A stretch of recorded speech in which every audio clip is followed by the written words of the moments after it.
زما نوم عبدالکریم دی، بریالی متخلص دی. زه د پښین بازار په مچان کلي کې په کال 1950 کې پیدا شوی یم. شاعر او ادیب دې څوک ډېر خوښ دی؟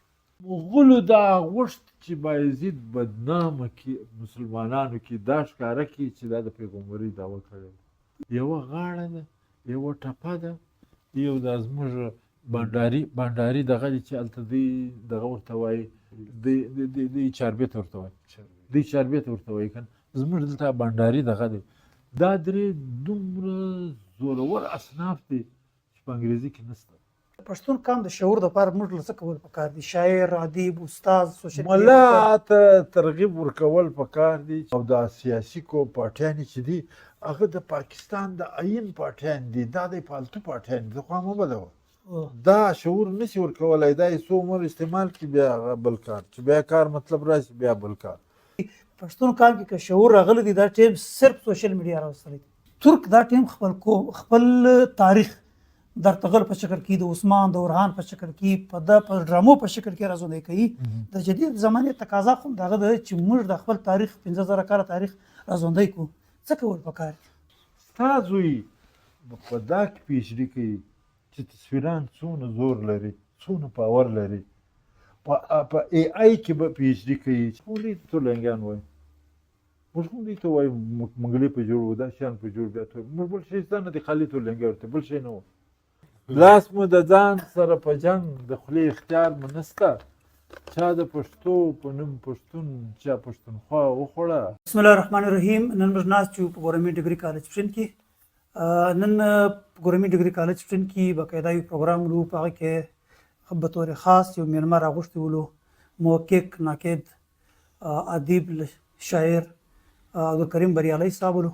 نو موږ نن دلته یو تکلیف وکړو، هغه دا چې د خپل ژوند په اړه باندې، د پښتنو په اړه باندې، د خپل چې کوم څونه لیک کړی دی دغه په اړه باندې به دی څه موږ ته وینا کوي. دا د دې لپاره دا سلسله موږ شروع کړې ده. ته یې ګورې چې عموماً موږ انټرویویانې زیات یا خو د دې لپاره چې زموږ د شاعران، ادیبان د دې ژوند محفوظه سي. زمانه چې کومه دغه د ټکنالوژي ده، د آی ټي ده، موږ کوشش هغه دی چې زموږ د شاعرانو، د ادیبانو د کار د خلکو د دوی ژوند چې دی هغه محفوظه سي. بریالی صاحب یو جهان مننه. اول دا وایم چې ګس خلک څه دا وپېژني چې بریالی صاحب د کوم ځای دی، چیرې پیدا شوی دی، تعلیم یې چیرې کړی دی؟ جو ډېره مهرباني. زما نوم عبدالکریم دی، بریالی متخلص دی. د 1971 څخه دا تخلص ما شروع کړي. له هغه وخت زما د ادب لیکلو شوق و، لږ پښتو لیکل رالیکل. زه د پښین بازار په مچان کلي کې په کال 1950 کې پیدا شوی یم. د ملا ظریف اخوند کاکړ زوی یم. هغه د پښتونخوا ملي عوامي پارټۍ شاعر و. د عبدالصمد خان اڅکزي ډېر ملګری و، ګرد عمر ورسره و. او بیا د هغه د وفاته بعد د هغه د زوی سره ورسره و. هغه بیا روغ کتاب چاپ کړي، بیا هغه کتاب ما چاپ کړي، د پښتونخوا نغمې. نو زه په دې ادب مچانو کې پیدا شوم، په دې پښین بازار کې لوی شوم. دلته د رسم تعلیم ما وکړي. بیا د هغه بعد ما ته نورې مواقع پیدا شي په یونیورسټیانو کې. بلوچستان یونیورسټۍ ته مو وکړي. بیا زه دلته په مدرسه کې ما سبق وایي. د عربي علوم ما تر ډېر ځایو تر اخره درسه پورې ورسول. بیا زه په یونیورسټۍ کې داخل شوم، هلته مو بي ایډ هم وکړي، هلته مو ایم اے اردو هم وکړه. بیا د هغه پس زه په اردو کې استاد مقرر شوم او 15 کاله زه استاد وم. تر دا له مخه زه یو اس سی ټي وم، سینیر انګلیش ټیچر په خانوزۍ کې. نو دا د علم و ادب شوق و، دا د مدرسې سره د عربي او د فارسي. بیا د زما ښه استادان رالو. بیا په پښین بازار کې چې زما کوم ښه استاد و چې د هغه سره ناسته ولاړه موږ کوله، صاحبزاده حمیدالله و، تر موږ مشر و، عالم فاضل سړی و. له هغه سره ناسته ولاړه وه، د هغه سره شوق و، د هغه د ادب سلیقه، د ادب ژوند د هغه په یو دغه کې شامل شو. د ده یو د ودې ټولنه وه. بیا به موږ مشاعرې کولې، د مشرۍ ته ولاړو. بیا زه په انفارمیشن ډپارټمنټ کې انفارمیشن افسر شوم، په ژوب کې بیا مشاعرې کولې. دا د مشاعرو د ښه استادانو سره بیا زما تعلق و. سید ګوهر و، سرور سودایي و، سید خیر محمد عارف و، دا زما نږدې ملګري و. بیا د پېښور خلکو سره زما تعلق جوړ شو. او هلته د قمراهي و، اندیش و، اجمل صاحب په کابل کې و. دا نور ټوله چې و هلته ډاکټر اسرار څوک دا ګرد زما ملګري و. د پریشان خټک پورې تګ راتګ په پېښور کې و. نو زما رابطه د کوټې و د پېښور ډېره زیاته وه. په دې وجه زما د ادب روزنه وسوه او زما د ادب تخلیق وسو. بیا ما شاعري د ماحول په وجه ما شاعري شروع کړه. شاعري یو وجه دا وه چې زه کوچنی یم، زما د مور دا رشید بیان په پښتو زده و چې ما به اودس کاوه شعر به وایه. زما مور به شعر وایه، لاستی مینځه لاستی مینځه په پښتو مې دین بیان کړي ستا دپاره مو اسان کړي. په دا وزن کې دا ګرد کتاب و، هغه یې ګرد په یاد زده و پخوا. نو زما په فیملي کې چې زما نیکهګان وو هغو پښتو ویله، دا د افغانستان خو موږ د افغانستان حصه وو که نه. نو په هغه وخت کې په دوی کې د اثر د پښتو ویلو هغه ښځو ته چې کوم درس وایه نو درس نظامي مکمل و دوی ته وایه. نو د هغه شاعري په وجه زما په ذهن کې شوق پیدا شو. بیا په دا پنځ کتاب و په دا کې د فارسي ادب دا ځینې بلوغت په سړي کې پیدا کوي، دا ځینې شوق په سړي کې پیدا کوي. نو بس بیا فارسي و عربي و حافظ وایه سعدي وایه دا وایه. نو دا ادب ته زه د فارسي ادب او د اردو ادب راوستم. بس ما په شو زه نه یم خبر چې زه څونه دغه کومه. شاعري زما ډېره بدله ده. 10 کاله مخکې چې کومه شاعري کېدله اوس د هغه شاعري ډول بدل دی، سټایل بدل دی. په دا 10 کاله کې ما 25 کتابه ولیکل، یو 15 لکه صفحې به ما ډکې کړي د پښتو ده. او په دا کې که په ریډیو کې دی که په ټي وي کې دی شاعري لږ نظر انداز شوه چې زه په تحقیق اخته شوم. د پښتو ژبې یو کتاب و پټه خزانه، هغه ډېرو خلکو چیلنج کړی و، کنډم کولی. په کې د پښتانه تاریخ و، د افغانستان تاریخ و. نو د پارسیبانانو څه انګریزانو څه نورو خلکو هغه کنډم کاوه. بیا یو قلندر و هغه په مذهب قادیانی و، هغه نفرت د افغانستان څخه د هغه په وجه دغه کتاب کنډم کړي. دوی چې کنډم کوي کتاب یې ولیکي، ما د هغه په جواب کې ولیدي. 20 کاله تېر 20 کاله ما په یوه کتاب تېر 20 کاله ما په بل کتاب تېر چې تحقیق مو کوي. رحمان بابا دیوان په 100 کاله کې چاپ شوی، په هغه کې مې 2000 غلطیانې پیدا کړې.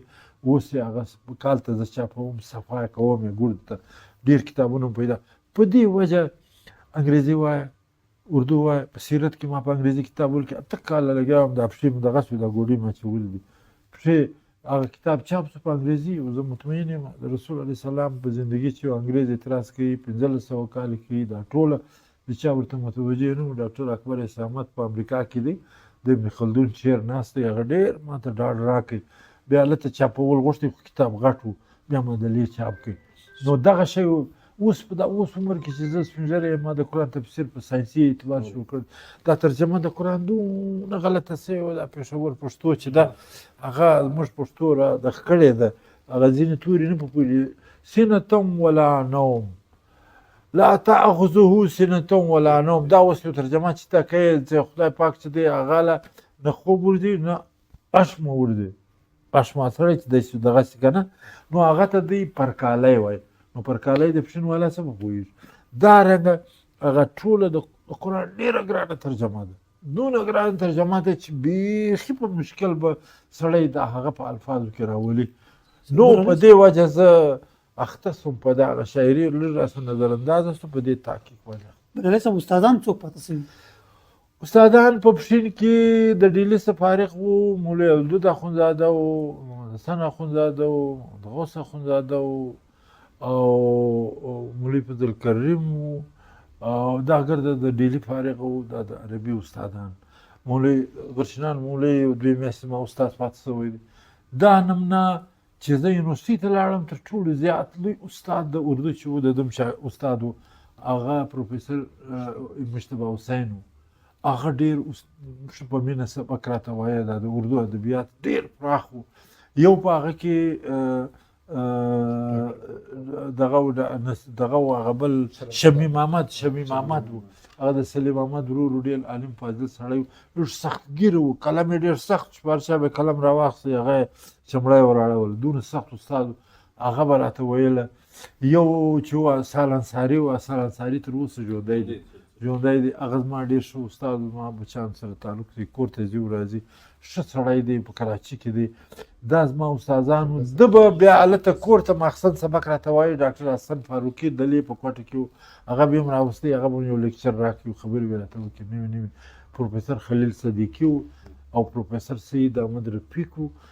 او بیا دا هغه د کلاس روم استادانو د یونیورسټي استادانو اصل استادان پریکټیکلی چې موږ راووتلو رب روان اسماعیل دی سید ګوهر دی سرور سودایي سره زه ډېر زیات پاتې شوم ما چې هر څه ما سره روزنه کړې ده سرور سودایي کړې ده د سید ګوهر چې اوس موږ تربیت په دې معنا کوي چې موږ یو ځای کښېنو څه قصیل به مو لیکلی هغه په موږ کې ډېر زیات ماهره قدرت ملکه یې د شعر ډېر ښه وه موږ به یو ځای سره په دې هیله چې رابسي زما د مینې یار ما هره شپه که تېره تر سهاره زندګي دا زما شعر و موږ به یو ځای غزل لیکله سرور سودایي به ویلی په ماتو پښو څکېږي بوره وراره زندګي زما تر وستې تېره که باداره زندګي دا به موږ په محفل کې ناست سید ګوهر به یو شعر وه بل شعر او غزل به هغه زما په دا دیوان کې شته چې تا سره شته دا ستا دا موږ ګرده دا ته راز ویلی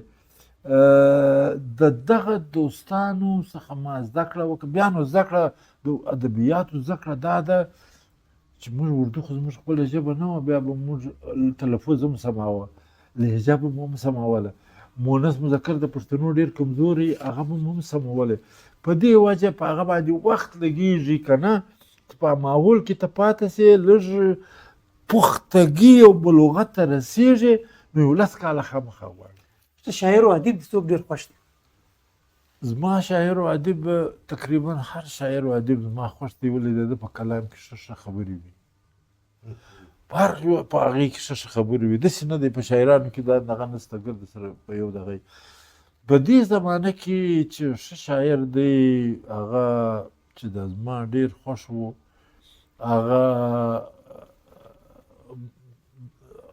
شمس القمر اندیش و چې زما 40 کاله ورسره تېر کړي او زما ډېر تعریف هم کول مینه ناک و مینه یې راکوله دا د کوټې خلکو چې د ده و مینې ته به وکتل بیا به دوی ما ته عزت راکول دونه ښه سړی نو دی د کلندر مومند سره زما شناخت بیا زما او د ده اختلاف شو په دې که خدای نه خلاف زه دغه زه د مخالف شوم بیا د نیکه هلته افغانستان کې وژل شوي و د عبدالرحمن په زمانه کې په 1956 کې زه بیا ورغلم له ده سره په ساینس بورډ پېښور کې هر جمعرات دی کښېناستل تنقیدي نشست نه کوه په تنقیدي نشست شروع کړه د هلکانو ته تربیت ورکوه دا ډېر ضروري دی دا شروع کړه سبا چې شروع کړئ تنقیدي نشست بیا زه در شایم ما راوغواړئ لږ به سلیقه مروت ته تللی وم هلته مروت کې چې ما ویل دوی ولا رحمت الله درد داسې کول دوی بیا جنګ سره کوه یا چې به د چا په هغې اعتراض کوه د هغه چمړه به ایستله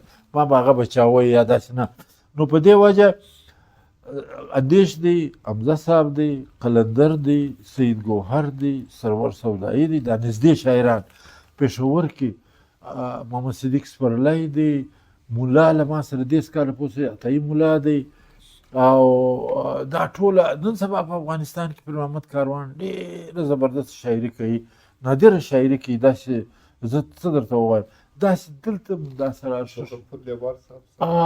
لیوال صاحب دی دا تر ټول ښه شاعران دي بل بریالي صاحبان د شغل ستا دا ټیم کتابونه او مقالې څو دي زما مقالې خو زه که رښتیا درته وایم دروغجن نه شم تر 300 به زیاتې وي مقالې په مقالو کې د تېرو 25 کالو راهیسې چې ما ښې مقالې لیکلي دي هغه د پېښور دپاره یا د کوټ دپاره هغه دوی چې به نوي رسالې را ایستلې په هغه کې هغه د ریسرچ مقالې دي 100 ما چاپ کړي نه دي زه به اوس چاپوم 100 مقالې دونه ضروري دي چې پېښور مثلا ما دا ثابته کړې ده چې اوله افسانه په کوټه او په کندهار کې جوړه شوې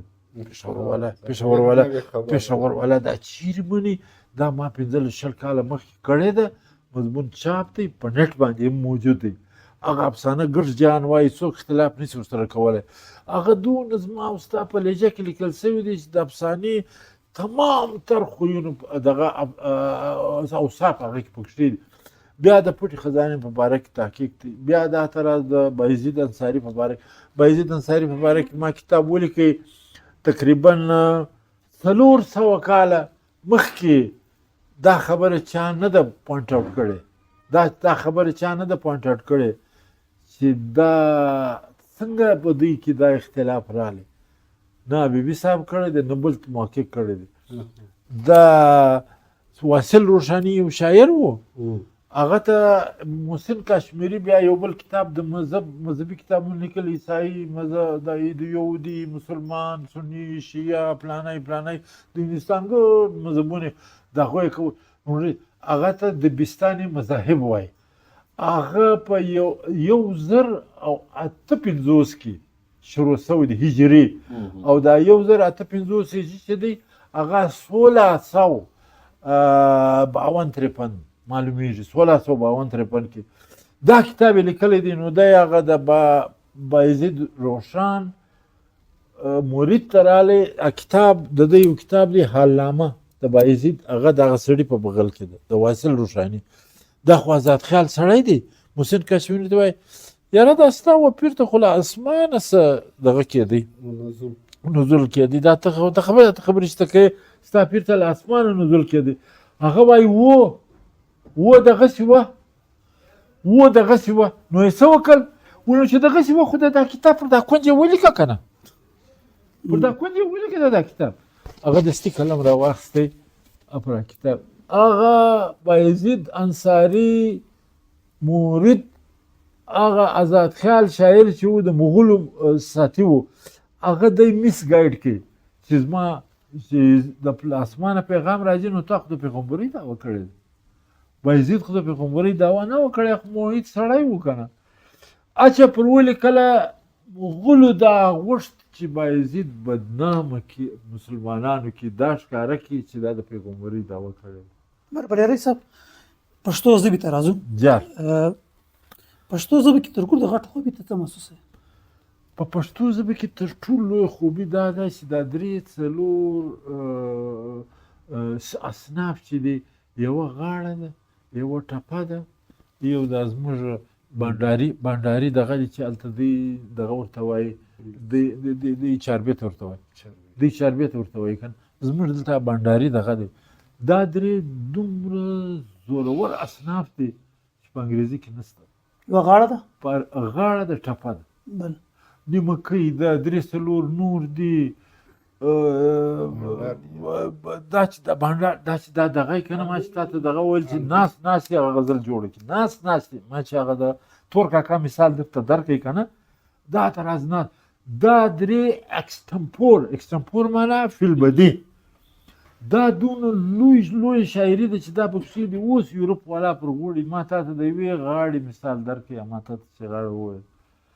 دا رنګه په 100 غاړې شته، دا نه چې په زور یې ماته جوړ کړو، هغه خو شته. دا ښځې جوړوي، په چغک یې وایي، په چغک یې وایي. زه به در ښکاره کړم دلته یو چغک راشي د ژوب والا، زه نه په پوهېږم، غږ یې نه په پوهېږم، بیا زه هغه د ژوب والا سړي پوښتنه کوم دا یې واوره دا یې څه وایي. د پښتو په ادب کې تر ټولو لویه خوبي دغه باسلیقه شاعري ده. په هغه کې داسې ولګرنس نشته.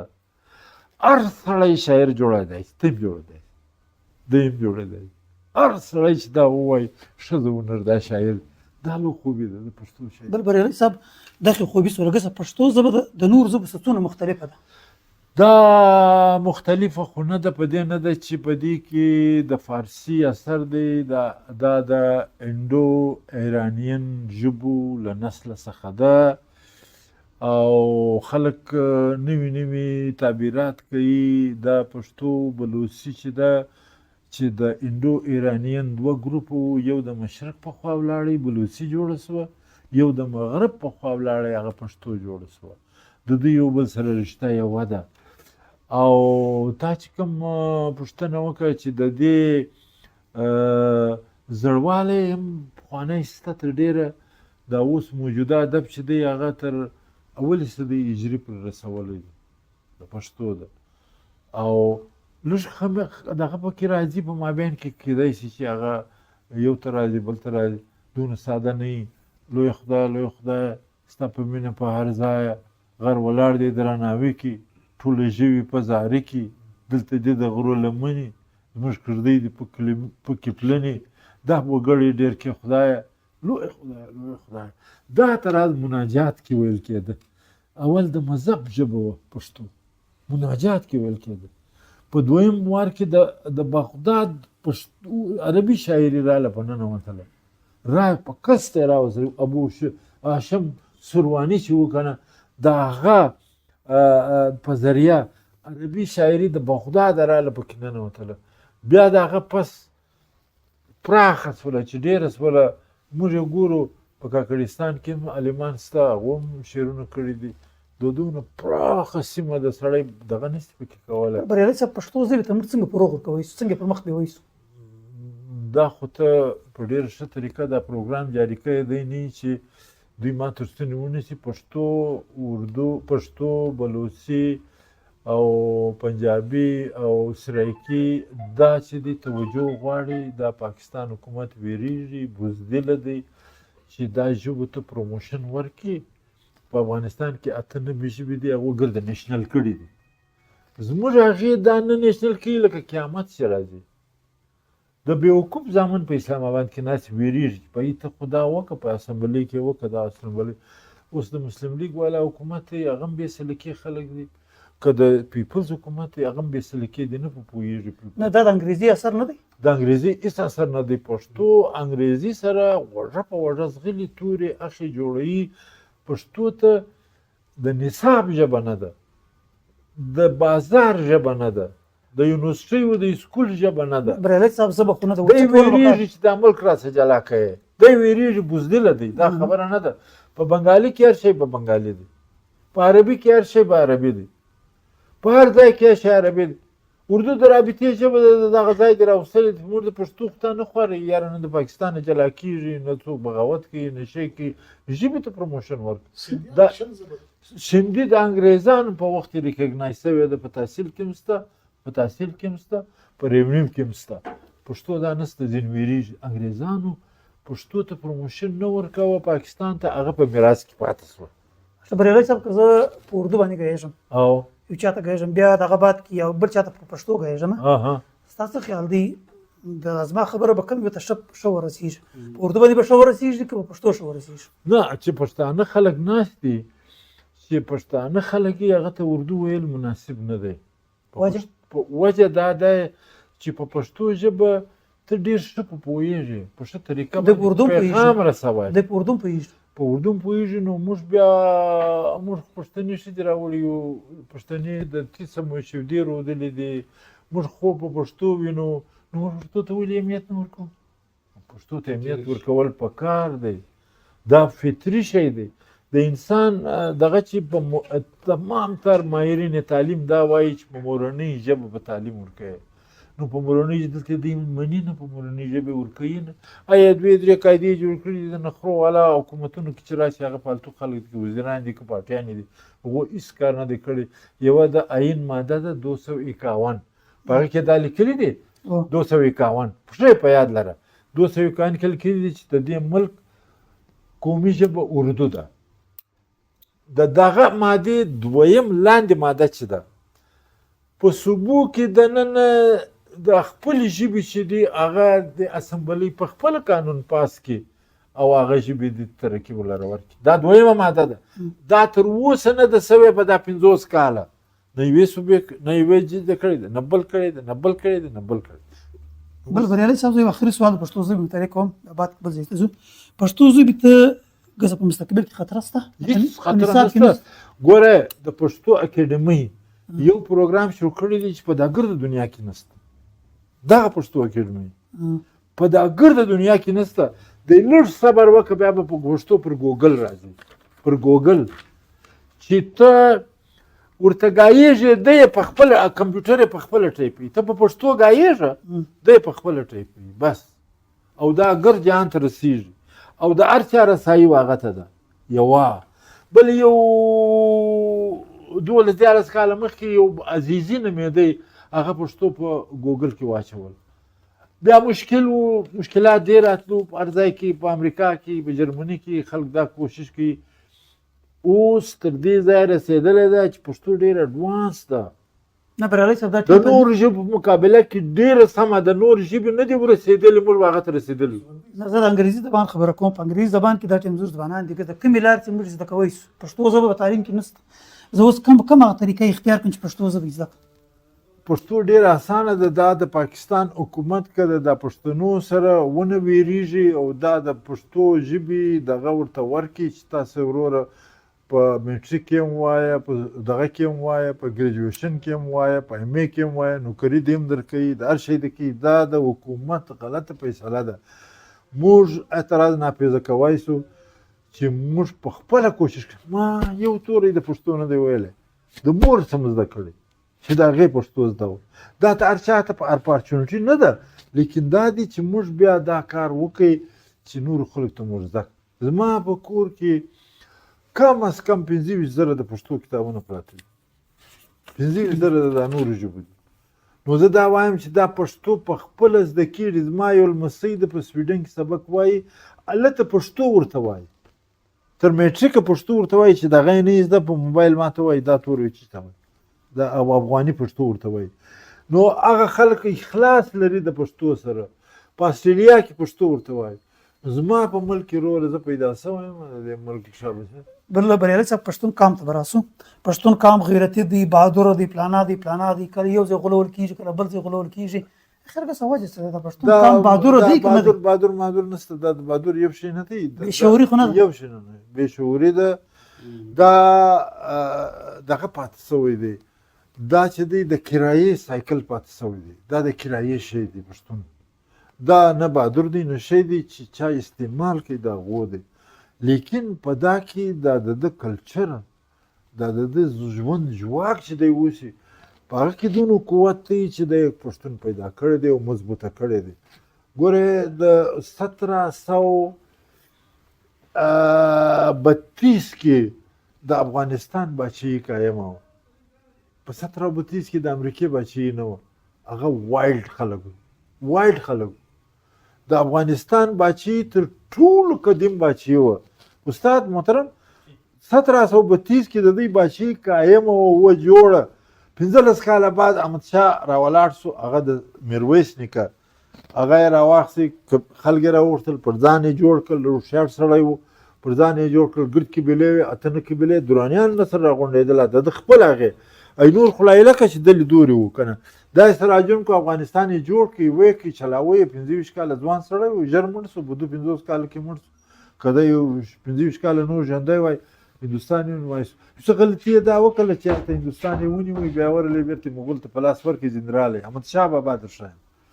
هغه ډېرې کوتاهیانې سوي دي په تاریخ کې. دا ډېرې مسلې سوي دي په پښتانه کې. د پښتانه ریجیډنس، دا سختي، دا چې دا هم د دې دویم مذهب و. ده ته په 2مه صدۍ کې راغلی دی، ځینو ته په 1 صدۍ کې راغلی دی. دا چې دی لږ سخت دی د مذهب په باره کې، او ټینګ دی او په دې ولاړ دی. مذهب یې کلچر ګرځېدلی دی، مذهب د دې کلچر ګرځېدلی دی. نو دا سمېدی سي پاته علاقه ده، پاته سوی دی. که په هندوستان کې مغولو د ابراهیم لودي حکومت د پښتنو نه وای اعلان کړی، نو د پښتنو بیا باچایي ډېره زوروره راتله. ځکه چې د هغه 15 کاله بعد، بلکې 3 کاله بعد یې همایون ووایي شیرشاه راغلی. شیرشاه دونه لوی سړی و چې د بنګاله سه واقع تر کابله دا ګرځ د پښتنو باچایي و. دا ګرځ سم کړي و، پنجاب تر لاس لاندې و، بنګال تر لاس لاندې و. دا ګرد هندوستان 360 ژبې سته. دا ګرځ د ده تر لاس لاندې و. په سکه یې د بل ژبه مور وهله، د بل د ژبې خاطر. شیرشاه در ښایم د بل د ژبې خاطر یې هم کاوه، او سړکان یې جوړول، دا یې جوړول، دا یې جوړول، هر څه یې کول. غیرتمند هم دونه و چې د یوه سپایي د بچاولو دپاره جنګ ته راولي. دی مړ سپایي بچاو. د پښتون قام د شعور دپاره موږ له څه کول پکار دي؟ شاعر، ادیب، استاد، سوشل ملا ته ترغیب ورکول پکار دي چې ملا هره ورځ د خپل قوم را دغه کړي چې د دنیا قومونه چې پر مخ لاړو هغه په دا شعور کېږي، په دا نفرت نه کېږي، په دا او دا سیاسي پارټیانې چې دي هغه د پاکستان د آیین پارټیان دي. دا د پالتو پارټیان دي. خوا مه بدوه. دا شعور نشي ورکولی. دا یې څو عمر استعمال کړي، بیا هغه بل کار چې بیا کار مطلب راشي، بیا بل کار. دا ته په دی پوه شوې دا یو اجتماعي نه دی سوی ما بل چاټ جی پی ټي ته ویل ما په پښتون کام کې شعور چا راوستي دا ویل نه سیاسي پارټیان راوستل دي نه مذهبي خلک راوستل دي نه استاد راوستل دي پښتون کام کې شعور راغلی دی دا ټیم صرف سوشل میډیا راوستل دي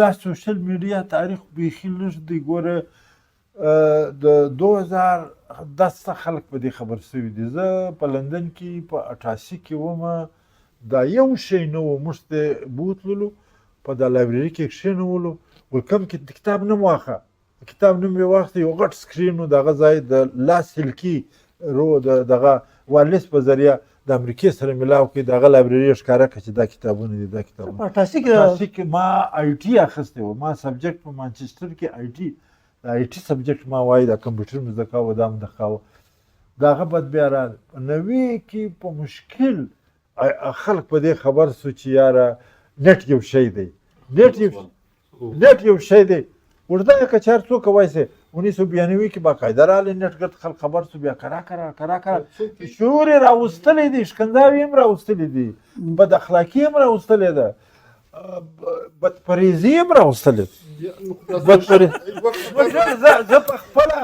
زه په خپله د 3 میاشتو راهیسې دا موبایل ګمراه کړی دا موبایل ګمراه کړی د کار یې ایستلی دا به اوس غورځوم سلام به بندوم د هر چا سره بیا زه سړی کېږم ستا نیم وخت موبایل په پالتو شیانو درکړی اخیسته سوی دی هغه شعور نشته شعور ملا کړی دی پښتو ملا خوندې کړې ده قرآن په عربي ترجمه ورته وایي ملایي په عربي ترجمه ورته وایي حدیث په عربي ترجمه ورته وایي په هر مسجد کې ملا و پښتو به زده وه هر ملا شاعر و رحمان بابا ملا و شاعر و حمید بابا ملا و شاعر خوشحال ملا و شاعر و د عبدالحکیم سیالکوټي له به ورغلی خوشحال خان ملا ته به کښېنست د هغه سلاموي به واخیستې د هغسې به زده کړ عبدالحکیم سیالکوټي ډېر لوی عالم و که نه چې چاته پته یې که نه د هغه کتابونه خواره واره پراته دي نو ملا پښتو را ژوندی کول کرار په مسجد کې روزېدل کرار زویدل شاعران دا شاعران خو نه دا ملایان سوي دي زه خو ملا وم چې شاعر یم دا هر ملایان شاعران سوي دي دا پښتو ملایان ژوندی تر موږه راورسوله تر تا راورسوله اوس دوی په غنمو په لارو اخته دي پښتو کې اوس دی رای نه وي سمبلۍ کې رای وي نو ورته فلم خواته راځو د فلم خواته راځو په 1941 کې وزیر غزنوي پر حمزه بابا باندې فلم جوړ کړی دی بیا په 1971 کې سوال پر راکمه بیا په 1971 کې بل فلم جوړ شو کله خزان کله بهار زما سوال دا دی ترک دا ټیم خپل تاریخ در تغل په شکل کې د عثمان د اورهان په شکل کې په ډرامو په شکل کې راځوندی کوي د جدید زمانې تقاضا خو دغه د چې موږ د خپل تاریخ 15000 کاله تاریخ راځوندی کو څه کول پکار موږ د امر ملایان ته لږ دا درس د حکومت کسر و که دا زموږ دا سیمه موږ اوس تر افغانستان ښه سوي موږ تهذیب لرو د انګریز په قانون کې په د هایکورټ کې ګډ ښکنځای ورته کوو زما کیس د 15 کاله چلیږي نه دی سوی بیا هم موږ هغه مواظب کړي یو موږ هغه نظام مواظب کړي یو چې افغانستان ته اوس لاړ سي تی به دویمه ورځ ګرده راځغلی هغه دغه ټیکهدار امان الله خان سترګړی د عثمان لالا اکا و په دغه پارټۍ کې و په نیشنل عوامي پارټۍ کې و په 1951 کې دا ګرد خلک یې راونیول صمد خان و دا خو په جیل کې هر سړی یې نیوی زابر یې نیوی ته یې نیولی زه م نیولی دی د پارټۍ سړی و په پښو د مسلم باغ روان سو تلی په موټر کې په بس کې په ریړۍ کې په کرار په غلا ځان پټ کړي کور مې ته ولاړې ټل ته ولاړې د ټل ته پاړه چنار ته لاړې باډر ته کابل ته تللی په دا طریقه ولاړ د شاکسه راته کوله دونه خلکو دغه کړی دي په هغه وخت کې دغه خواري پر ځان وړي هلته چې ولاړې کابل ته لاړې اکسپټ چې دغه د ایوب خان د پښتونستان ملګري دي کیسه ده نو دی یې راواخیستی هلته په کندهار کې ولګاو کندهار کې د ده انچارج بل یو عبدالقدوس خان و د هغه څه دی دونه ما چې به ده پوښتنه ای د ده پلا د پښتانه ښکنځا ده که نه د ستبې ښکنځا ورته وکړه داسې خلک وو یوه ورځ ما تا ولکه په افغانستان کې تېره کړو زما ستا ته لږ هغه هیومن رایټ راکړی دی د انګریز په دې قانون کې موږ ته یو څه هیومن رایټ شته د اسلام آباد والا هېڅ هیومن رایټ نه ورکوي هغه په ښځم د اعدام کوي لیکن موږ په آزاده فضا کې یو هغه په آزاده فضا کې نشته بریالي صاحب زما سوال دا دی چې په ډرامو زموږ ډرامې زه دا موږ ملا غلط تربیت وکړي زموږ ملا چې و د هغه تربیت دا کول پکار و لکه ترکي پتلون په واغونده دوی د پتلون هم بد کېږي دوی چې په لس لمونځ کوي هم بد کېږي دا دوی ته تربیت کول پکار و دا کیمره ورښول پکار و اوس زمانه ستا زوی په دا کې پیشري کوي چې تصویران څونه زور لري څونه پاور لري په ای آی کې به پیشري کوي چې دا څونه ای آی لري څونه دغه زی جنریشن نو د الفاظ څه کول پکار زه دوام ده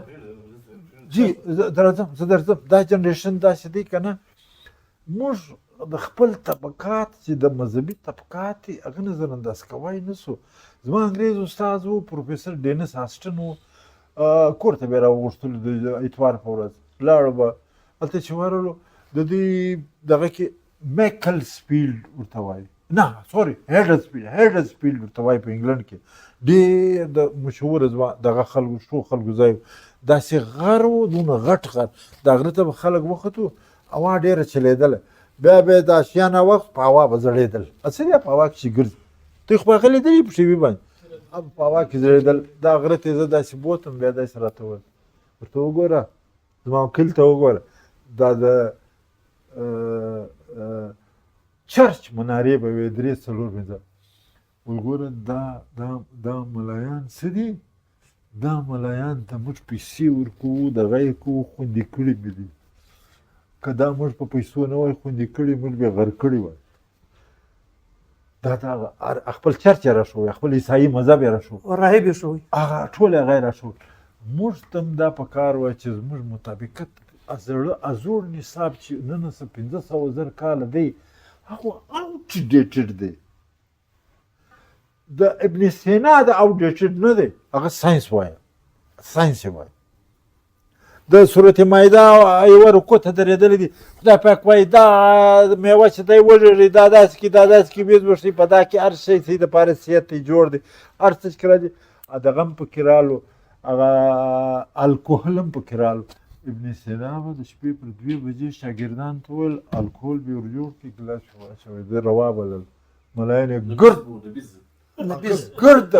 ګرد د ملایان یې ناروا بولي دا مولوي مفتي ناست دی هغه ناست دی هغه به په 2 بجې د شپې دا کول چې دا به ګلاس سرته کړي بیا به کتاب نبیز به یې څښي بریالی صاحب نبیز به یې څښي نه ماښام کې تورمات کښېږدي زه تا ته کیسه کوم خو نو زه تا ته دا د فزیکس پروفیسر ته ووایه هغه تا ته په کور کې دننه شراب جوړوي وایي دغه شی چې دا وروسي دا ماله راوړه دا وروسي ماله راوړه زه تا ته وایم زه د خپل کور مثال در کوم هغه د فزیک پی ایچ ډي د په اسمان کې ګایډي زموږ ورځ ته دا کښېر درله داسې زه شراب جوړوی سم ته داسې شراب وایي ته راځي جوړوي چې ډېر راسته سي بیا دا پروسس دا ساینس دا ساینس د ساینس فکر ملا ته منتقلول دي چې زمانه د ساینس ده فلم جوړ کا ډرامه جوړه کا په فلم کې پیسج ورکا قوم ته شعور ورکا پالیشا ډرامه موږ ولیکله خندا سوه محمود خان پورته لاړی نیشنلزم سو اوس محمود خان ښکته راغلی د عمران په دغه پسې دی مطلب زه دا وایم چې دلته د خپل قوم سره لرېوالی په کار نه دی شعور ورته په کار دی دی په کور کې د ساینس فایده اخلي بجلي فایده اخلي کیمرې فایده اخلي موبایل فایده اخلي بیا په مابین کې مطابقت ولې نه راځي دا رنګه د فلم په ذریعه ډېر شیان مذهب هم راځي مذهب خدمت هم کوي هغه شیان چې موږ په عقیده کې دي که نه هغه مقدسات دي هغه به موږ منو د هغه به موږ مراعات کوو په دې وجه دوی موږ ته خلکو ته پکار ده چې د ملا سره نږدې ملا ته هغه تربیت ورکړو چې هغه پوه شي زه بل سوال څه کوم بل د پښتو فلمانو کې په پښتو ډرامو کې دا یو سوال چې تا وکړې د حمزه شینواري په لیلی مجنون کې فلم جوړ کړي په خپله ورته ناست و دغه هم جوړ کړي هغه وزیر غزنوي موفق غزنوي دا ټول ورسره و هغه بعد د فلم هم بعد بیا دی ملنګ شو 4 کاله په دغه کې ګرځېدي بقول یې د ده په پنجاب په زیارتو په دا حمزه شینواري ګرځېدي ډېر د قلم خاوند ډېر شو دا چې دا بیرته لیلا مجنون په 1971 کې جوړ شو د پښتو یو سړی و رحیم ګل پښتون و 4-5 ناولونه یې لیکلي دي داستان چوړی چې وی وایه خوند به درکړي جنت کې تلاش مې وایه بګت پاکستان کې دي د سرانان روش لا هم پکښې دی سرانان باندې راغلی دی هغه روش ذکر لا هم پکښې دی دا جنت کې تلاش مې داستان چوړی تن تراره دا ناولان لیکلي دي او دا 1500 فلمان کار یې کړی دی نو دغه کم خزان په دا وخت کې بنګال جلا سوی و موږ ته د لږ استحکام ضرورت و هر فلم چې به جوړېدی په هغه کې د دې وطن د دې خیال ساتنه پکار ډېر زیات لکه انډین چې د هغه ګرد انډین ډرامه چې د هغه کوي کله کله پیغوره کوي وایه زهري ښار واخه یاره زهري درته تللی دی دا د دې فلمان د دې فلمي اکټران د خلکو سره دون د قوم سره دون دي موږ دلته ښکنځاوې هم ورته کوو دا هم ورته کوو موږ ته یو څه مطابقت پکار دی دوی ته یو څه شرم پکار دی چې دا ډېر زیات بېماني پرېږدي د عوام سره تېر شي د عوام چې دی اصل طاقت د عوام دی که د عوام ګد راووتی په نیپال کې څنګه وو په بل ځای کې څنګه وو په بل ځای کې څنګه وو امریکا یې په خپله مرضي باندې اشتهار صاحب دا یو اخري سوال بل دی وکړم پښتانه ته په ډرامو کې په فلمانو کې په ویډیوز کې نسواریان بیوقوفه دا ګرد ورته وایي بل طرف ته که دی چوکیدار لګوي که دی د کور دپاره سودا مشه په راوړي برته په پښتون اعتماد کوي یو طرف ته په غلط نظر ته ګوري بل طرف ته د کور چوکیدار ډریور برته پښتون دی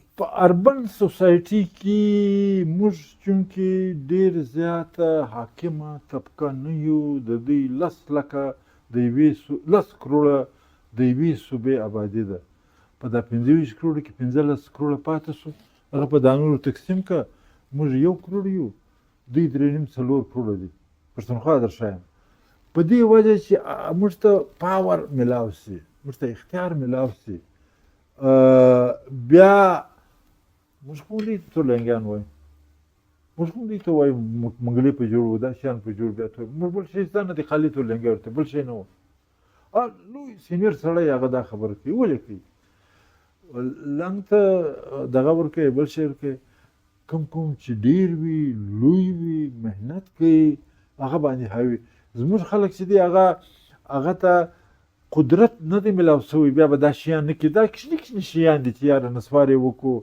په دا یې ورته ویل په چوکیدار یې ورته ویل په دا یې ورته اعتماد هم باندې کوي د اعتماد خلک هم شته هغه دلته تېر شپو کې دغه ټرمپ څخه په آرټیفیشل انټلیجنس ور کړی دی چې کار په موږ کې خراب دی په پښتنو جمله ته اورېدلې کار په پښتانه کې دی که نه چې جمله کوي کار په پښتانه کې دی که نه نیمه په یوه خوا یې هغه دورې زغلي نیمه په بله خوا یې هغه دورې زغلي دوی که د پښتانه پر دغه وکړي باید یو مطابقت یو سره راشي رحمان بابا حمزه بابا او دغه رقم خوشحال د دې پر دې معاشره باندې څه اثرات دي د رحمان بابا ډېر اثر دی د هغه په هر کور کې دیوان شته که د چا ښه خبره یي په خپله شعر جوړ کې وایي رحمان بابا ویلی دی دونه مقبوله دی د رحمان هره خبره مستند ده صوفي و داسې صوفي نه و چې ته وایې په دا مسله کې دی په دا مسله کې نه ډېر لوی سړی و خوشحال بابا د قوم خیال کاوه د قوم بغاوت چې دا د مغولو څخه شروع کړي د قوم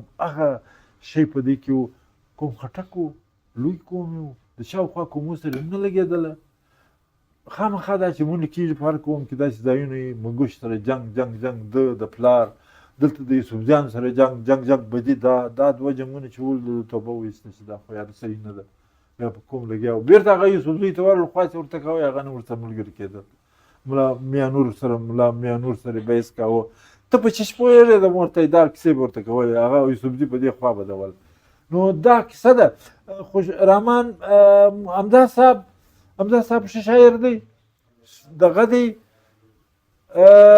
پاکستان چې جوړ شو دی بیا پاکستان شولو راځه چې یو جوړه کړو جونګړه په ځنګل کې دا علامتي د ملک د جوړېدو نظر دی د پاکستان دا حمزه شینواري چې اول په هغه شاعري کې په اول کې رالی دا د پښتو د افغانستان د وطن او د تصوف نارې هم شروع کړې دا کیسې هم شروع کړې نو بیا دا د وطن د جوړولو دپاره ښکاره ده دا نه سو ویلی چې راسه چې پښتونستان جوړ کړو دا نه سو ویلی نو ول راځه چې یوه جوړه کړو جونګړه په ځنګل کې خالد یوه جمله ته سوچ وکړه دا علامتي طور سمبولیک دی د وطن دپاره چې یاره وطن جوړول تمثیلي دی بیا تمثیلي و ستا یو داسې غزل چې تا په ډېره په زړه پورې یوه غزل که ووایه بس تر هغه دا کتاب غزل ته دې کوم عنوان د افغانستان په پس منظر کې د پښتنو په پس منظر کې د مرجوان ارشاد مرجوان د مرجوان وطن می مرجوان وطن می نوی ژوندون نوی نظریه چې دی راوسته مرجوان وطن می نوی ژوندون ساه وخوړه دا د عمرو کنډر قسمت یې په بلا وخوړه د مرجوان وطن می نوی ژوندون ساه وخوړه دا د عمرو کنډر قسمت یې په بلا وخوړه او شعر دی لاس مې د ځان سره په جنګ د خولې اختیار مو نسته لاس مې د ځان سره په جنګ لاس مې د ځان سره په جنګ د خولې اختیار مو نسته چا د پښتو په نوم پښتون چا پښتونخوا ډېره دا بیا ووایه لاس مې مهرباني لاس مې د ځان سره په جنګ د خولې اختیار مو نسته چا د پښتو په نوم پښتون چا پښتونخوا وخوړه او څومره د وخت ستوري سو یخ د روڼ سهار په غیږ کې څومره د وخت ستوري سو یخ د روڼ سهار په غیږ کې موږ د تیارو سوداګرانو تل رڼا وخوړه مهرباني موږ څومره د وخت ستوري سو یخ د روڼ سهار په غیږ کې او موږ د تیارو سوداګرانو تل رڼا وخوړه او شعر دی محترم استاد چې د لاشونو په سر بام ته د سوریا وختل چې د لاشونو په سر بام ته د سوریا وختل هغه جمهور د زهره چاودو التجا وخوړه دا د کوم سن ده بصیرت ته وګوره د نوې عکاسي د نن عکاسي په نوې کې سوې ده پاکستان دی دغه رقم د 47 خبره اوس هم صحیح ډاکټر نجیب کیفیت یې که نه موږ د تیارو سوداګرانو تل رڼا وخوړه او استاد شعر دی تا ته وړاندې کوم لایې د سپینو جامو پرخې راج اخیستی نه دی لایې د سپینو جامو پرخې راج اخیستی نه دی وطن یې لوټ اخري مړی یې عیسی وخوړه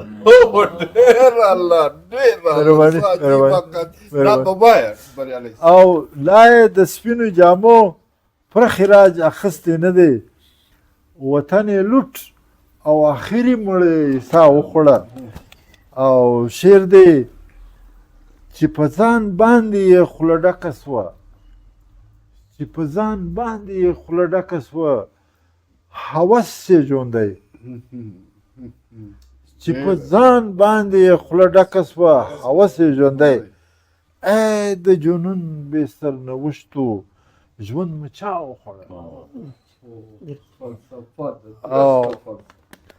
مهرباني نه د ننګونو بهیر درومي نه ارزو ژوندی دی نه د ننګونو بهیر درومي نه ارزو ژوندی دی څو ترهېدلي تمنا یې نیمه خوا وخوړه ډېره مننه سلامت څومره عجیب ترکیب دی راوستلی Thank you very much. وایزه کوم هدایت پاته دی جرس ګونګی شو وایزه کوم هدایت پاته دی جرس ګونګی شو د قافلې سالار چې خپلو په ژړا وخوړه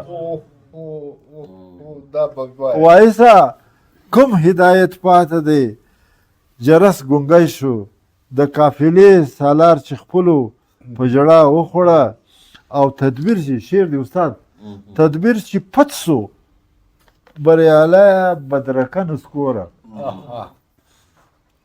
تدبیر چې پټ سو بریالی بدرکه نسکوره دشمن بیزیر می ولکا څنګه په سلا وخوړه مطلب مکتب یې برته مقرر کړی مهرباني تدبیر یې پټ سو بریالی بدرکه نسکوره او دشمن بیزیر می ولکا څنګه په سلا وخوړه او د مرجوان وطن می نوی ژوندون ساه وخوړه او دا د عمرو کنډر قسمت یې په بلا وخوړه یو جهان مننه